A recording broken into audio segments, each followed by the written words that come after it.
Садыр Жапаровдон кийин президент болом дегендердин саны 17ге чапчыда. Кыргызстан эгемендүү мамлекет болгонуна 30 жылдан ашты. Дүйнө жүзү өнүгүүгө багыт алса, биз сакал менен дамбалды талкуу кылып, баягы эле абышка менен кемпирдин тепши тууралуу жомогундайбыз. Эмне үчүн ушундай абалда болуп калдык деген суроо туулат, бирок жооп жок. Эгемендүү мамлекет болгонубуз менен баарыбызга жетиштүү шарт түзүлгөн нукка бурула алган жокпуз. Кыргызстандыктар оор сыноолордон өттүк, көпчүлүгүбүз жаңы турмушка багыт ала албай, билимдүүлөрдүн тажрыйбасын колдонбостон бир топ артка кеттик. Так ушул убакытта өздөрүн кедей сезген кыргызстандыктардын саны көбөйдү. Учурулган экономиканын айынан орун которуунун оор кесепеттери элге тийип, айласыз киндик кан тамган жерин таштап сыртка миңдегендер агылып кетсе, айылдагылар шаарга көчүп, ички миграциядагы күн санап күчөдү. Канчалаган жаран дүйнө кезип, алакандай Кыргызстандын калкы чилдей тарап, миңдеген кыргыз Орусияга жарандыгын ала баштады. Укуктук кемсинүү, мекенсиздикке дуушар болуу, ден соолугунан айрылуу, моралдык жактан деградация эске алынбай келе жатат. Жана ушундай нукта кете берсек, түпкүлүгү жакшы болчу да эмес. Тилекке каршы эң өкүнүчтүүсү биздин миграциялык агымдан тарткан эң чоң зыяныбыз кыргыз тукумунун бузулуусу болууда. Кыргыздын татынакай кыздары Кытай, Арабия, Туркия, Корея деги койчу дүйнөнүн булуң бурчуна тарап кеткен. Кимиси эмне болуп жатат, артынан эч ким издеп же сураштырбайт. Көзөмөлсүз миграция 30 жылдан бери келе жаткан сокур демографиялык саясат кыргыздын келечегине балта чаап коюшу толук мүмкүн. Улуттук идеология сыяктуу ойлонто турган маселелер тууралуу олуттуу ойлор айтылганы менен жыйынтык жок. Тарыхка кайрыла турган болсок, кет букканын кудуреттүү элдерге кул болосуң, сак болгун деген ырсаптарын окуп, кыргыздын келечегин ойлоп ыйлагын келген менен элибиздин кайдыгерлиги жан кейитип, өз жеринде өзгөлөрдөн кем жашоого кептелдик. Алакандай кыргыз элибиз биримдик менен ынтымактын жоктугунан жакшыны жаман, жаманды жакшы кылып, маңкаларды манас кылганга өттүк. Улуттук эс тутумду өчүрүп, жок кылуу саясатын союзга шылтап, өтмүшүбүздү айтканыбыз менен эгемендүүлүк алгандан бери деле кыргыз атка минерлери улут деген сөздү оозуна алгандан коркуп, Ал Тургай Атамбаевдин бийлиги паспорттон улут деген сөздү алып салганга чейин барды. Бул көрүнүш Дастан Сарыгулов айткандай, кыргыз 4000 жылдык тарыхынан, баатыр бабаларынын арбагынан, мурасынан, улуу дөөлөтүнөн кечип, баарынан баш тартып, көрүнгөн элдин көчүрмөсү болгонго көнүп, намысын жоготуп, рухий кулга айлануу жолуна түшкөнүн түшүндүрөт. Добуш менен кошо эл тагдырын, өлкө тагдырын, мекен тагдырын, улут тагдырын ойлобогон жарты мээси жокторду мактап жогорку чинге жеткирип, анан аларды 2 жылдан кийин мазактаган эл болдук. Президенттерди мамлекеттен кууп чыкканыбыз менен алардын жанындагы чыныгы саткындар кала берди. Кеткенди сындап, келгенге акыл үйрөтүп, айыл чарба иштери түбөлүк уйкуга кетти. Элибиздин жалпы абалы ойдогудай эмес. Ошондой эле эптегени эчки багып, элдегени кыймылдамыш болгон сыяктуу. Өкүнүчтүүсү 4 жылдык ич-ара согушту башынан өткөргөн Тажикстан өлкөсү да бизден алдыда. Биздечи баарыбыз акылдуубуз, бирибиз дагы катардагы жаран болууну каалабайбыз. Сөзсүз президент же депутат болушубуз керек. Акылыбызга чек жок болгон менен мамлекет өнүкпөйт. 30 жылдан бери кашка баштардын карааны кете элек. Ата-бабаларыбыз айткандай, элдин пейили, тилеги менен ыйманы, аң сезими, максаты кандай болсо, бийлик төбөлдөрү ошого жараша болот деп айтып келген. Бийлик демекчи, так ушул тапта эл арасында кыска убакыттын аралыгында өлкө башчы креслосы менен коштошот деген аңыз кептер айтылып, Садыр Жапаровдун ордуна көз арткандардын санын санап чыктык. Ал Тургай айрымдар Москвага карай жол тартып, Кремлдин эшигин сагалап, Айтылуу Акаевди жеңе кылгандар жок эмес экендигин кулагыбыз чалды.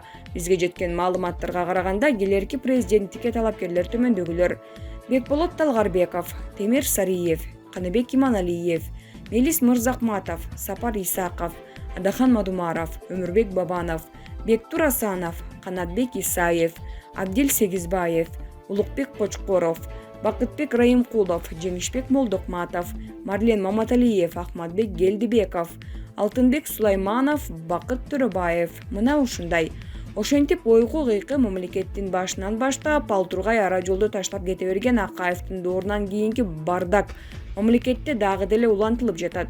Демек биз келечекке кийинки урпактардын эсинде кыйраткыч, каргышка калган, кара тамга менен жазылган муун болуп калабызбы деген суроо жаралат. Чындыгында көпчүлүгүбүз ушул тагдырды тандап, көзүбүз көр, өкүрөгүбүз сокур, акылыбыз тайкы, дүйнө жыйнап, байлык топтоп, чиренип, бүгүнкү күн менен гана жашап жатканбыз. Бул чоң трагедия экенин унутпасак, ал эми азыркы муун деле өзүн акылдуу көрсөткөнү менен кыргызга бут тосуп, өлүмдү унутуп өзгөнү эмес, өзүбүздү баатыр сезип, келечек муунга өрнөк болчу нуктан тайып, өлкөбүзгө күйгөн инсандар саналуу гана болгону өкүндүрөт. Булак, Назар Ньюс, Чекиткеиджи. Кылмышкерлерге алданбаңыз. Рамзан Кадыров Эрдоганга кайрылуу жасады. Чеченстандын башчысы Рамзан Кадыров өзүнүн телеграм-каналында Туркиянын президенти Режеп Тайып Эрдоганга Мариуполь шаарындагы Азовсталь заводунун аймагында жайгашкан Украина аскерлерине жардам бербөөгө чакырды. Ал кеңешчинин Эрдогандын эвакуация планы тууралуу айткан сөздөрүн сынга алып, бирок мусулман мамлекетинин лидерин сыйлай турганын белгиледи. Кадыров Азов полкун Донбасстын тургундарын өлтүрүүгө күнөөлүү фашисттик, нацисттик кылмыштуу куралдуу түзүм деп атады. Мен Туркиянын президенти Режеп Тайып Эрдоганга кайрылам. Азовдуктар канкорлор жана атеисттер, алар азыр силерге орус агрессиясынын бейгүнөө курмандыктары катары көрсөткүсү келет. Сиздин жардамыңыз менен соттолуп татыктуу жазасын алгысы келген кылмышкерлерге алданбаңыз деп жазган ал. Кадыровдун айтымында аскерлер заводдун аймагында карапайым калкты кармап, аларды адам калканы катары колдонушат. Анын пикиринде Туркиянын Украинага байрактар, учкучсуз учуучу аппараттарын бергенине орус мусулмандары нааразы болгон. Кадыров белгилегендей, мусулмандар Анкара исламга жалындуу каршылаштарды жана жек көрүүчүлөрдү эвакуациялоого даяр деген маалыматка ого бетер сезимталдык менен мамиле кылышкан.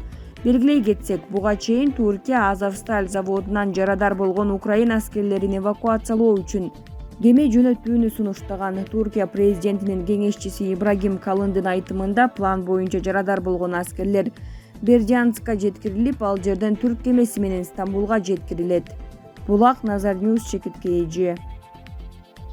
Тоолуу Бадахшанда 9 киши набут болуп, ондогону жараат алды. Тажикстандын ички иштер министрлиги Тоолуу Бадахшан автоном облусундагы антитеррордук операция учурунда 8 жоочу жок кылынды деп маалымдады. Дагы 10 чакты киши жараат алды. Жергиликтүү басылмалар аймакта атышуу болуп жатканын жазды. Мунун алдында өкмөттүк аскерлер менен жергиликтүү тургундар кагылышып, бир адам набут болгон. Бадахшанда былтыр күздөгү ири нааразычылык акцияларынан бери чыңалуу сакталып турат. Курчуган кырдаал. Тажикстандын ички иштер министрлиги Тоолуу Бадахшан автоном облусунда антитеррордук операция башталганын 18 майда жарыялады. Кечирээк анын жыйынтыгы тууралуу маалымат таратып, операциянын жүрүшүндө бир нече жоочу жок кылынганын кабарлады. 200 адамдан турган уюшкан кылмыштуу топ коомдук саясий кырдаалды дестабилдештирүү максатында Дүйшөмбү Хорок авто жолунун Рушан районундагы 3 тилкесин мыйзамсыз бууп салышты. Кылмыштуу топтор бул аракеттерге сырттан курал-жарак жана ок-дары жеткирүү максатында жабууга даярданып келишкен. Бир сыйра эскертүү берилгенине карабай, кылмыштуу топтун мүчөлөрү куралдарын ыктыярдуу түрдө таштаган жок жана конституциялык түзүлүшкө каршы жүрүштөрүн улантып жатышты. Соңунда алар террордук мүнөздөгү аракеттерге өтүштү. Жарандардын коопсуздугун жана коомдук тартипти сактоо максатында укук коргоо органдары антитеррордук операция баштады. Анын натыйжасында террордук топтун 8 жоочусу жок кылынды, 11 жарадар болуп, 70 кармалды. Жабыркагандар арасында жергиликтүү тургундар жок экенин белгилейбиз деп айтылат министрликтин билдирүүсүндө. Операция учурунда бир офицер каза болуп, 13 кызматкер жарадар болгон. Каршылык көрсөткөндөрдөн курал-жарак жана ок-дарылар алынды. Кылмыш иши козголуп, иликтөө иштери башталган. Укук коргоо органдары башка жарандарга курал-жарактарды ыктыярдуу түрдө тапшырууга үндөп жатат. Булак, Азаттык, Чекит.org.